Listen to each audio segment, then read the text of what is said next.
Pancasila itu adalah pandangan hidup, ideologi negara, dan dasar negara kita.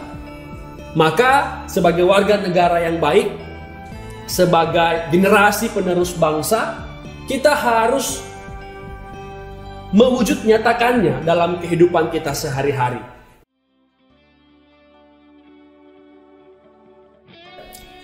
Halo sobat muda semua, senang akhirnya bisa menyapa teman-teman semua melalui channel YouTube ini. Semoga ini bukan pertemuan pertama dan terakhir kita, karena di akun ini minimal 2 kali dalam seminggu saya akan menyapa teman-teman semua dengan berbagai program yang ada. So, jangan lupa subscribe, like, dan share. Sobat muda semua, saat ini kita akan membahas topik terhangat di minggu ini, yaitu saya akan membahas hari lahir Pancasila. Nah, tetapi khususnya kita akan melihat dari perspektif milenial. Untuk itu, pertama kita akan melihat fakta-fakta menarik yang terkait dengan hari lahir Pancasila. Fakta menarik yang pertama, hari lahir Pancasila itu tepat pada tanggal 1 Juni. Nah, di tanggal 1 Juni 1945, Presiden Soekarno berpidato dan menyampaikan gagasan-gagasan dia tentang dasar negara. Sehingga tanggal 1 Juni itu identik dengan Presiden Soekarno. Tetapi tahukah teman-teman, baru dalam 4 tahun belakangan ini, hari lahir Pancasila itu kita rayakan. Lebih tepatnya sejak tahun 2016, Presiden Jokowi baru membuat surat keputusan dan menetapkan bahwa 1 Juni adalah hari lahir Pancasila. Apa yang menarik? Tentu sebagai milenial, sebagai sobat muda semua, bukankah yang dinanti-nantikan adalah hari libur? Maka sejak 4 tahun yang lalu, hari libur nasional bertambah. Tentu bagi kita, anak-anak milenial sangat menanti-nantikan yang namanya libur. Walaupun memang kita harus sadari, di momen-momen pandemi ini sejak bulan Maret, kita sudah lupa dengan libur atau tanggal merah. Karena sejak saat itu secara nasional kita sudah meliburkan diri. Tetapi minimal kita bersyukur 1 Juni bertambah lagi libur untuk kita anak milenial yang suka santai begitu ya. Oke, fakta menarik yang kedua, seperti yang tadi saya sampaikan di awal bahwa 1 Mei adalah hari lahir Pancasila dan itu ada hubungannya dengan Presiden Soekarno karena dia pertama kali yang mencetuskan istilah Pancasila. Tetapi jauh sebelum istilah Pancasila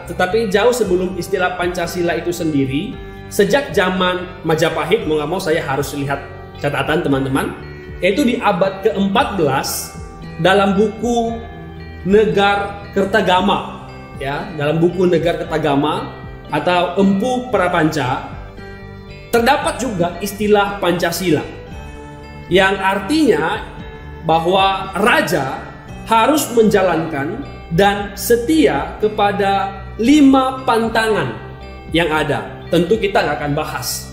Poin saya untuk kita, untuk sobat muda semua adalah belajar dari tokoh-tokoh revolusioner, belajar dari tokoh-tokoh the founding fathers pada bangsa kita. Mereka dalam menggali dasar negara itu menggali dengan menggunakan nilai-nilai budaya yang ada dalam bangsa kita.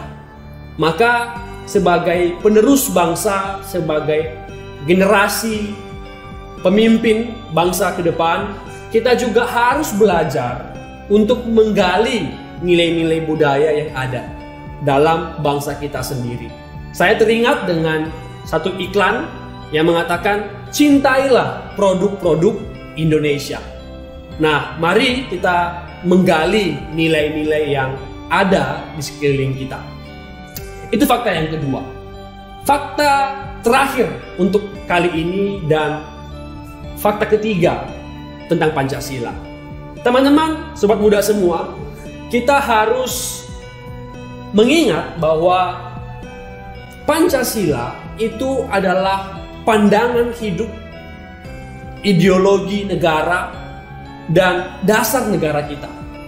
Maka sebagai warga negara yang baik, sebagai generasi penerus bangsa, kita harus mewujud nyatakannya dalam kehidupan kita sehari-hari.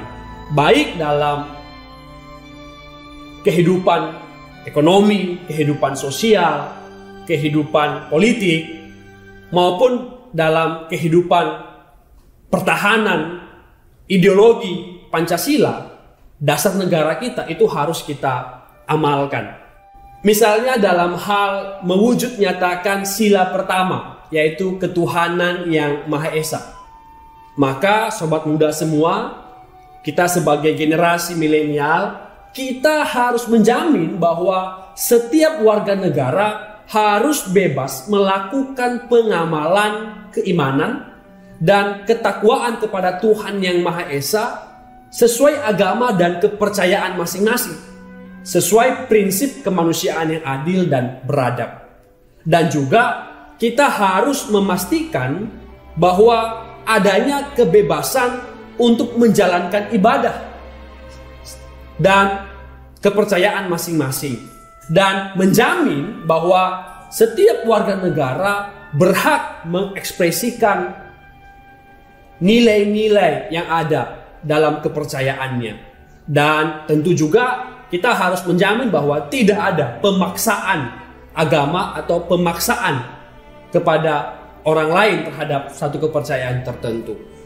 Itu langkah konkret untuk mewujud nyatakan sila yang pertama. Misalnya sila yang kelima. Sila kelima seperti teman-teman ketahui adalah bicara tentang keadilan. Bagaimana cara kita sebagai generasi milenial mewujud nyatakan itu keadilan? Maka kita sebagai sobat muda semua, sebagai milenial, kita harus bersikap adil dan berusaha menjaga kesinambungan antara hak dan kewajiban kita. Serta kita juga harus menghormati hak orang lain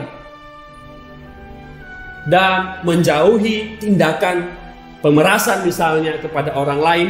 Dan yang paling penting dalam prinsip keadilan, ya kita harus bertindak tidak boros misalnya, dan harus bergaya hidup sederhana di saat di sekeliling kita masih banyak orang yang jauh menderita dibandingkan dengan kita. Nah, inilah cara-cara milenial mewujud nyatakan sila yang kelima. Teman-teman, saya pikir itu yang dapat saya bahas di momen kali ini. Maka mari kita kembali menghayati momen kelahiran Pancasila ini, hari lahir Pancasila ini, dengan mewujud nyatakannya dalam kehidupan kita sehari-hari. Terima kasih untuk teman-teman yang sudah menonton. Semoga video kali ini menolong teman-teman dalam memahami lebih jauh lagi tentang Pancasila. Terima kasih, sampai ketemu di video berikutnya. Dan yang paling penting, jangan lupa untuk di subscribe, like, dan share kepada semua orang. Terima kasih.